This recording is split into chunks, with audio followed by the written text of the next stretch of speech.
This is Optimal Health Daily, episode 1069. Disordered eating no longer controls me, but that doesn't mean I never struggle. Part 1 by Nia Shanks of niashanks.com, and I'm Dr. Neil, your host and narrator. Hello, happy Wednesday, and welcome back to Optimal Health Daily, where I simply read to you from the best health and fitness blogs for free. I cover fitness, nutrition, stress management, weight management, and lots more, just like an audiobook, but from a bunch of different authors, and always with permission from the sites. Now today is Wednesday, which means it's the middle of the week, and like I do every Wednesday, I want to give you a little bit of inspiration to help you make it through the rest of the week. So here's our quote for today.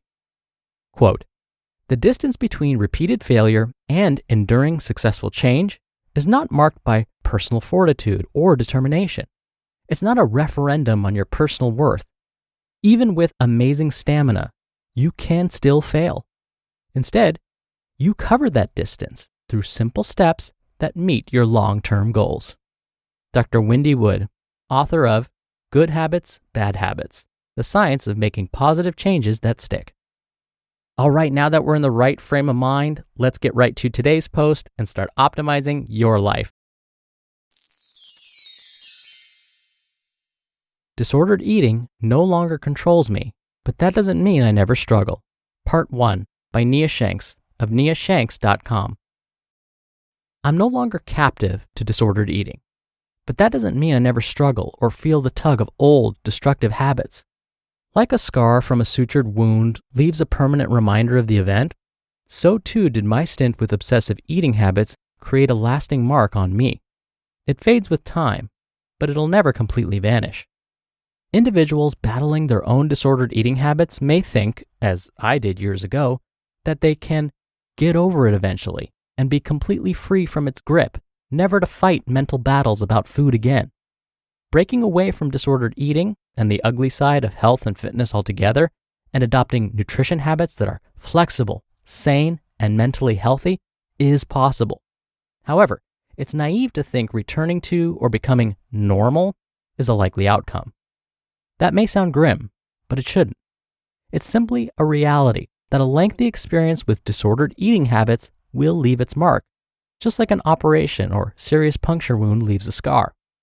I've been free from the jaws of the monster that is disordered, obsessive eating, and binge eating for almost a decade, but I still have occasional struggles, and many who have a similar history report experiencing these too. It's time to bring them to light, and what has helped me stay free from previous obsessive eating habits. No more disordered eating, but there are occasional struggles. I no longer binge, but that doesn't mean I never overeat. Binge eating means consuming a massive quantity of food in a short period of time, and for me, well beyond the point of feeling full. I no longer experience massive binges that easily accrued over 1,000 calories and left my stomach throbbing in pain. However, I do overeat on occasion. I've devoured 4 slices of pizza when I was satisfied after eating 2. I've eaten too much candy because I gobbled it down too quickly and grabbed more before I'd even finished chewing what was in my mouth. I eat dessert even when I'm full from a delicious dinner. I went back for a second helping when I was no longer hungry, but wanted to keep eating because it was so dang delicious. And I will do all those things again. A major difference now is that I accept these occasional events as a normal part of life and don't get upset about them.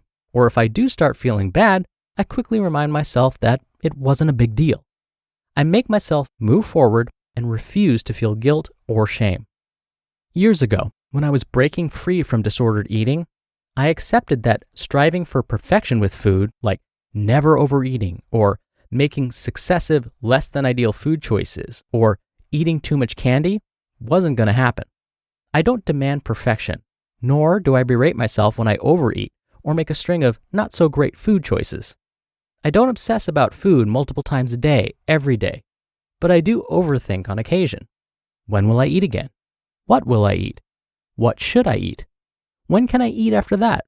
Should I try a new diet? How can I avoid the next binge? Those thoughts plagued my mind when disordered eating habits consumed me. Thankfully, that's no longer the case. Overthinking still happens, however. I really want the French toast, but the veggie omelet is a better choice. Maybe I should get that because it has more protein and I should eat more veggies. But man, that French toast sounds amazing. That and similar conversations run through my mind occasionally. They're shorter than they used to be and occur less frequently. I catch myself overthinking a situation, like the French toast versus omelet example, that doesn't require that much brain power, and cut off the mental conversation immediately. Then I choose the food option I really want and enjoy every bite. Then move on with the well-established nutrition habits I've created. Just like getting sick or dealing with unexpected real-life events, the occasional overthinking episode happens. I face it immediately, cut it short, and move on. It doesn't define me, it doesn't control me, and I choose not to respond emotionally. The better I get at handling those events immediately, the less frequently they occur. I'm no longer on a never-ending fat loss journey because I dislike my body, but I don't love my body unconditionally at every moment. Over a decade ago, all I wanted to do was lose the fat that accumulated from binge eating. Every action in the gym and choice in the kitchen was done in the name of fat loss, and that mindset had me in its grip for years. Now, I don't fear having fat on my body and set goals that have absolutely nothing to do with fat loss, and I'm not relentlessly pursuing a better-looking body. I love my body and the amazing things it can do, but that doesn't mean I love how it looks every day. When I see my bloated PMS belly in the mirror, I don't respond with joy, exclaiming, "Hot, I never look sexier than I do right now. Thanks, water retention." I don't always feel my best. I don't always think I look my best, but that's part of life. I refuse to feel bad for not thinking I look amazing all the time. Loving my body without fail every moment is pressure I don't put on myself. How exactly do I face those occasional struggles and successfully defeat them? Hear that on tomorrow's episode. You just listened to part 1 of the post titled, "Disordered Eating No Longer Controls Me, but That Doesn't Mean I Never Struggle," by Nia Shanks of niashanks.com. Speaking of nutrition habits, if you're looking for a way to get organic and sustainable products delivered right to your door, I've been a Thrive Market member for a while now and can't imagine getting my non-GMO and organic products any other way. Thrive Market is also a place for sustainable cleaning and beauty products. Not only am I getting the products I frequently eat and use conveniently, my paid membership also provides to someone in need, like a low-income family, a teacher, a veteran, or a first responder. As a member, I'm saving 25 to 50% off traditional retail prices. I feel good about saving on some of my favorite products while helping to support communities in need through the membership matching process. And the best part, their carbon neutral shipping is free on orders over $49. I'm a proud Thrive Market member. You will be too. Try risk-free. Go to thrivemarket.com/OHD. Join today and you'll get up to $20 in shopping credit towards your first order. That's THRIVE market.com/OHD to start your risk-free membership and get up to $20 toward your first order. thrivemarket.com/OHD. Dr. Neil here for my commentary. I so admire Nia's courage to publicly discuss her personal struggles. There's so much we can learn from her. The themes she mentions go beyond eating disorders.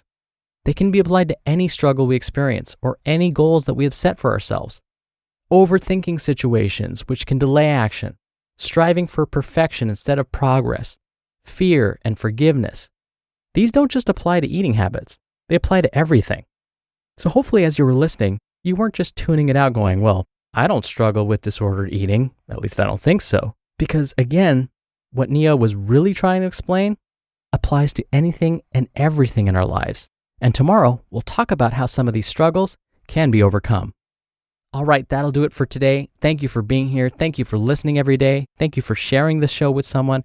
I hope you're having a wonderful week, and I'll see you tomorrow with part 2 of Nia's post and where your optimal life awaits.